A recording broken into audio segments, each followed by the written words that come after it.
Shalom saudara yang terkasih di dalam Tuhan Yesus Kristus. Kembali lagi bersama saya di kanal YouTube Raja Wali Kasih. Bersama-sama kita hendak merenungkan kebenaran firman Tuhan dengan tema Alami mujizat dengan cara Allah. Namun sebelumnya kita akan berdoa terlebih dahulu.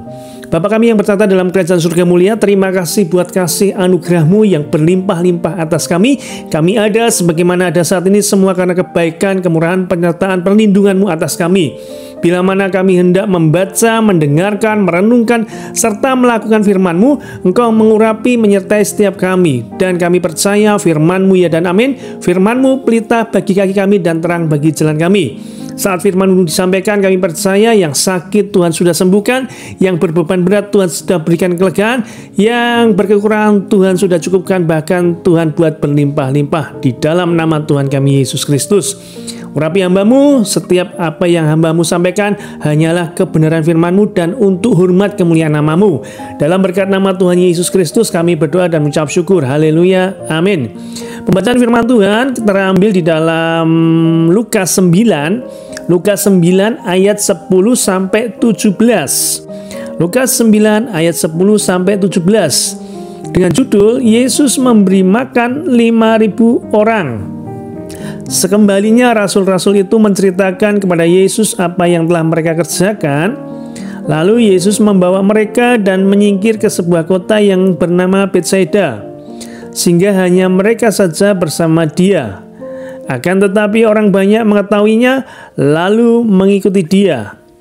Ia menerima mereka dan berkata-kata kepada mereka tentang kerajaan Allah, dan Ia menyembuhkan orang-orang yang memerlukan penyembuhan. Pada waktu hari mulai malam, datanglah ke-12 muridnya kepadanya dan berkata, suruhlah orang banyak itu pergi, supaya mereka pergi ke desa-desa dan kampung-kampung sekitar ini untuk mencari tempat penginapan dan makanan. Karena di sini kita berada di tempat yang sunyi. Tetapi Yesus berkata kepada mereka, kamu harus memberi mereka makan.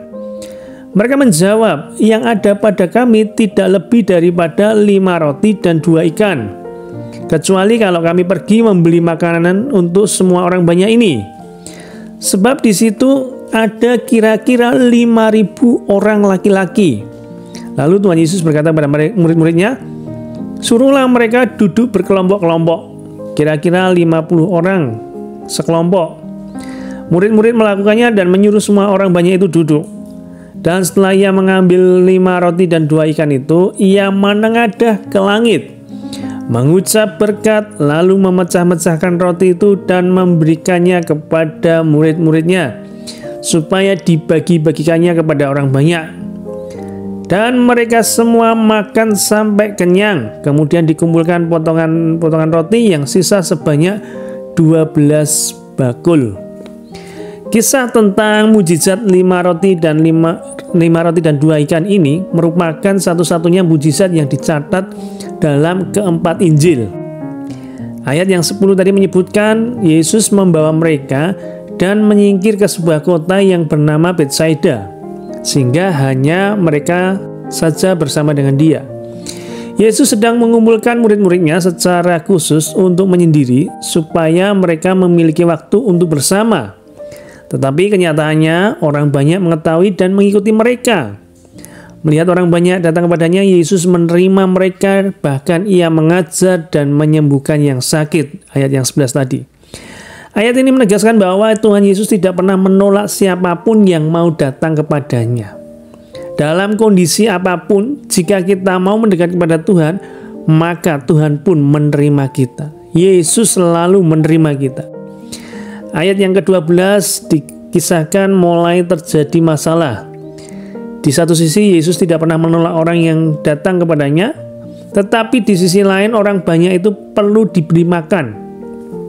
Murid-murid mengetahuinya dan mereka datang kepada Tuhan Yesus. Tetapi mereka datang dengan menawarkan solusi kepada Yesus, bukan meminta solusi dari Yesus. Murid-murid datang dengan cara pikiran mereka bahwa orang banyak itu sedang kelaparan dan menyuruh mereka pulang saja dan mencari makan sendiri-sendiri. Ini solusi dari murid-muridnya yang ditawarkan kepada Tuhan Yesus. Namun ayat 13 Tuhan Yesus mengatakan, kamu harus memberi mereka makan. Cara kita bukan cara Tuhan. Solusi kita bukan solusi Tuhan. Ketika kita datang mendekat kepada Tuhan, jangan bawa solusi kita kepada Tuhan, tetapi biarkan Tuhan memberikan pewahyuan yang jelas kepada kita. Terkadang kita berpikir dengan cara pandang kita sendiri, namun itu tidak menyelesaikan masalah.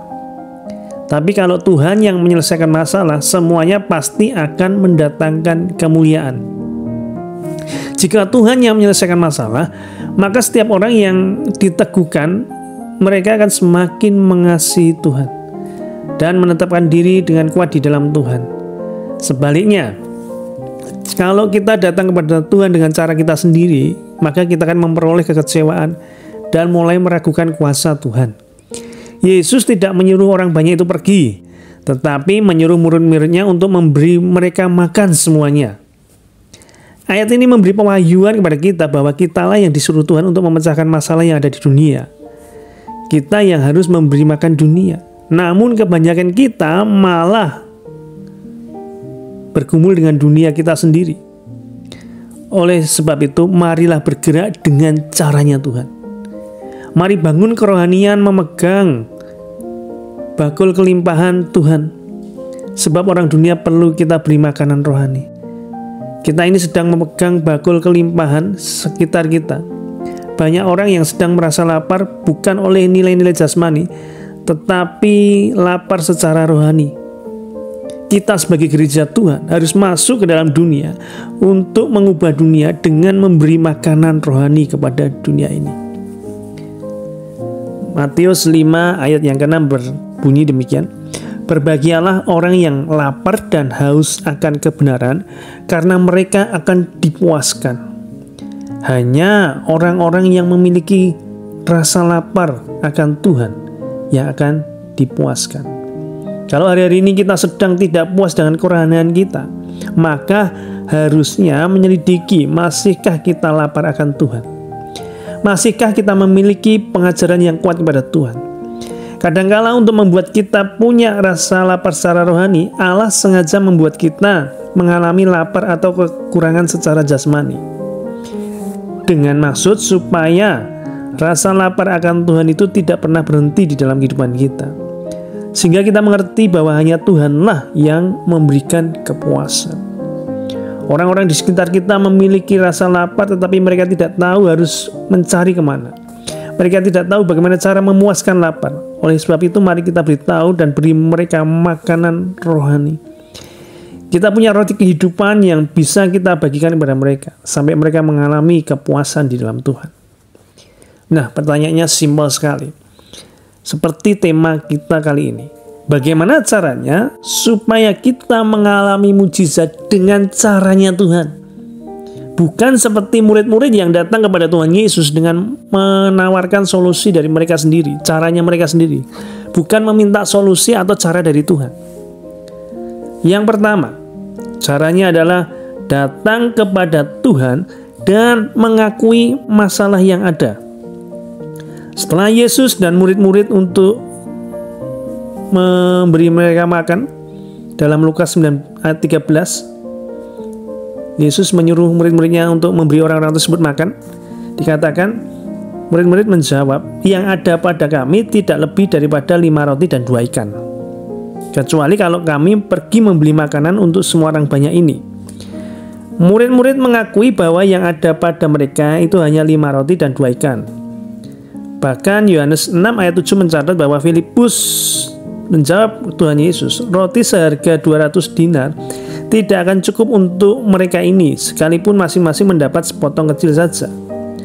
Murid-murid menyuruh orang banyak itu pergi karena mereka merasa tidak punya apa-apa untuk diberikan. Lalu mereka datang kepada Yesus dan mengakui masalah yang ada, bahwa orang banyak itu perlu makan dan mereka tidak punya apa-apa. Murid-murid itu punya pemikiran demikian. Mereka ingin menyampaikan kepada orang banyak itu supaya mereka pergi saja, karena murid-murid mengakui mereka tidak bisa memberikan mereka makan. Mereka tidak punya cukup uang untuk membeli makanan. Jadi Tuhan mau kita datang dan mengakui setiap keperluan kita dan meminta kepadanya. Ada pemahaman yang salah yang mengatakan bahwa karena Tuhan tahu segala isi hati kita, maka kita tidak perlu lagi meminta kepada Tuhan. Tapi yang benar adalah kalau kita butuh, maka kita harus meminta kepada Tuhan. Jangan pura-pura dan membatasi diri kepada Tuhan. Kalau kita perlu pertolongannya, kita harus datang dan mengakuinya. Tidak masalah seberat apapun persoalan saudara, akui itu di hadapan Tuhan. Kalau saudara punya masalah, saudara punya beban, kadang-kadang kita menahan diri dan malu mengaku kepada Tuhan sehingga kita tidak dipuaskan. Mari datang kepada Tuhan, khususnya dalam persekutuan di dalam ibadah, sebab ibadah adalah tempat yang terbaik untuk kita membuka diri dan melampiaskan segala keperluan kita kepada Tuhan. Percayalah, setiap detik kita minta, setiap detik juga Tuhan bisa beri kepada kita. Jadi yang pertama, seperti murid-murid ini, mereka datang kepada Tuhan Yesus mengakui kalau ada masalah. Maka Tuhan akan berikan cara Tuhan, ya, bukan lagi dari cara kita, tetapi biarkan Tuhan memberikan caranya yang ajaib untuk menolong kita. Yang kedua, periksa apa yang kita punya, bukan apa yang tidak kita punya. Sekali lagi, periksa apa yang kita punya, bukan apa yang tidak kita punya. Yohanes 6 ayat 9 dikatakan, di sini ada seorang anak yang mempunyai 5 roti dan 2 ikan. Tetapi apakah artinya itu untuk orang sebanyak ini? Tuhan menginginkan apa yang ada pada kita, bukan apa yang tidak ada pada kita. Tuhan memberkati kita dengan apa yang ada pada kita, bukan apa yang tidak ada pada kita. Tuhan memakai kita dengan apa yang ada pada kita, bukan apa yang tidak ada pada kita. Kita perlu memeriksa apa yang kita punya. Tidak peduli apakah yang kita punya itu terlalu kecil atau sedikit, itu bisa dipakai Tuhan. Mujizat dalam kisah ini terjadi karena ada yang mengaku dan punya 5 roti serta 2 ikan. Percayalah, mujizat Tuhan masih tersedia buat kita. Jangan pernah menganggap kita perlu terlalu kecil, terlalu sedikit, atau tidak penting yang kita miliki. Apa yang ada pada kita, sekalipun itu terlalu kecil, sedikit, tidak penting, jangan anggap hina, karena Tuhan bisa pakai. Tuhan bergerak dari yang kecil kepada hal-hal yang besar dan ajaib. Keluaran 4 ayat yang pertama sampai kedua, sahut Musa, bagaimana jika mereka tidak percaya kepadaku dan tidak mendengar perkataanku, melainkan berkata, Tuhan tidak menampakkan diri kepadamu? Tuhan berfirman kepadanya, Tuhan berfirman kepada Musa, apa yang ada di tanganmu itu? Jawab Musa, tongkat. Sekalipun Musa tidak pandai bicara di depan banyak orang Israel, Tuhan bisa pakai Musa dengan apa yang ada padanya, yaitu sebuah tongkat yang sederhana. Tongkat Musa itu yang mendatangkan mujizat. Keluaran 4 ayat 17. Dan bawalah tongkat ini di tanganmu yang harus kau pakai untuk membuat tanda-tanda mujizat, kata Tuhan kepada Musa. Mari periksa apa yang ada pada kita. Itu bisa dipakai Tuhan untuk mengadakan tanda-tanda mujizat. Jangan nilai rendah apa yang ada pada kita, karena hal itu bisa membawa kedahsyatan Tuhan yang besar. Keluaran 4 ayat 20. Kemudian Musa mengajak istri dan anak-anaknya lelaki, lalu menaikkan mereka ke atas keledai, dan ia kembali ke tanah Mesir, dan tongkat Allah itu dipegang di tangannya. Tongkat Musa yang sederhana itu telah berubah menjadi tongkat Allah. Kalau apa yang ada pada kita, kita serahkan kepada Tuhan, maka hal itu akan berubah, bukan menjadi milik kita lagi, tetapi menjadi milik Allah. Jadi yang kedua ini, kalau kita mau menerima mujizat dengan caranya Tuhan, apa yang ada pada kita, kita serahkan kepada Tuhan. Jangan menginginkan hal yang tidak ada pada kita. Saudara misalkan punya pergumulan ingin membeli rumah atau membeli kendaraan. Apa yang ada pada kita, misalkan tabungan kita, misalkan belum mencukupi atau masih terlalu kecil nominalnya, jangan khawatir, bawalah itu kepada Tuhan. Tuhan berkati keuanganku. Apa yang menjadi cara Tuhan supaya aku bisa membeli rumah atau kendaraan yang aku idamkan. Jadi apa yang ada pada kita, bawalah kepada Tuhan. Kalau bicara 5 roti 2 ikan, itu hal yang mustahil sekali untuk memberi makan, dikatakan firman Tuhan, 5.000 orang laki-laki. Bagaimana caranya? Tetapi nyatanya Tuhan bisa buat mujizat. Dari hal yang kecil menjadi sesuatu yang besar untuk kemuliaan nama Tuhan. Yang kedua ini, yuk periksa apa yang ada pada kita. Jangan remehkan itu, bawa kepada Tuhan. Yang ketiga, kuncinya adalah, rahasianya adalah mengucap syukur. Yohanes 6 ayat yang ke-11. Lalu Yesus mengambil roti itu, mengucap syukur dan membagi-bagikannya kepada mereka yang duduk di situ. Demikian juga dibuatnya dengan ikan-ikan itu, sebanyak yang mereka kehendaki. 5 roti dan 2 ikan dibawa kepada Yesus, dan ia mengucap syukur atasnya, sehingga terjadi mujizat, terjadi kelimpahan 12 bakul. Kita harus mengucap syukur dalam segala hal, karena melalui ucapan syukur akan terjadi mujizat dan kuasa Allah dalam kehidupan kita. Mari penuhi hidup kita dengan ucapan syukur. Nah, ini adalah mendatangkan mujizat dengan cara Allah. Sekali lagi, biarkan Allah bekerja atas kehidupan kita, di mana kita senantiasa harus mengucap syukur dengan apa yang ada pada kita. Kemudian kita memeriksa apa yang ada pada kita, kita serahkan kepada Tuhan, dan juga datang kepada Tuhan untuk mengakui kalau kita memiliki masalah, maka Tuhan sebagai sumber jawaban atas permasalahan kita. Tuhan Yesus memberkati. Mari kita berdoa. Bapa, kami mengucap syukur buat anugerah kasih-Mu. Kami merenungkan firman-Mu dengan tema alami mujizat Allah dengan caranya Allah sendiri. Dan kami mengetahui rahasianya. Kami mau mempraktekkan rahasia tersebut, supaya masalah yang kami alami ini bukan dengan cara kami pribadi yang kami sodorkan kepada Engkau, namun Engkau sendiri yang berbicara kepada kami, cara-cara ilahi untuk kami menang menghadapi permasalahan pergumulan kehidupan kami. Berdoa terkhusus bagi saudara-saudara kami yang saat ini dalam pergumulan, entah pergumulan apapun itu, mengenai kesehatan mereka yang saat ini sedang sakit. Tuhan menjamah sakit penyakit mereka. Tuhan sudah sembuhkan oleh bilur-bilur Yesus. Terjadi kesembuhan saat ini juga. Kami juga berdoa buat saudara-saudara kami yang saat ini tengah mengalami rasa sakit hati, kekecewaan, kesedihan. Tuhan jamah hati mereka.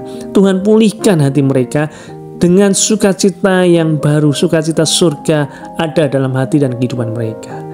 Kami juga berdoa buat mereka yang saat ini tengah pergumulan keuangan. Kami percaya Tuhan yang mencukupkan apa yang menjadi kebutuhan kami ketika kami benar-benar setia mencari terlebih dahulu kebenaran-Mu dan kami melakukan dalam kehidupan kami. Tuhan buat dari yang kekurangan menjadi kecukupan, bahkan berlimpah-limpah. Seperti cerita firman-Mu yang kami renungkan kali ini, 5 roti 2 ikan bisa untuk membuat kenyang 5.000 orang laki-laki dan sisa 12 bakul. Itu yang akan kami alami Tuhan. Di dalam nama Tuhan Yesus Kristus kami berdoa dan ucap syukur. Haleluya. Amin.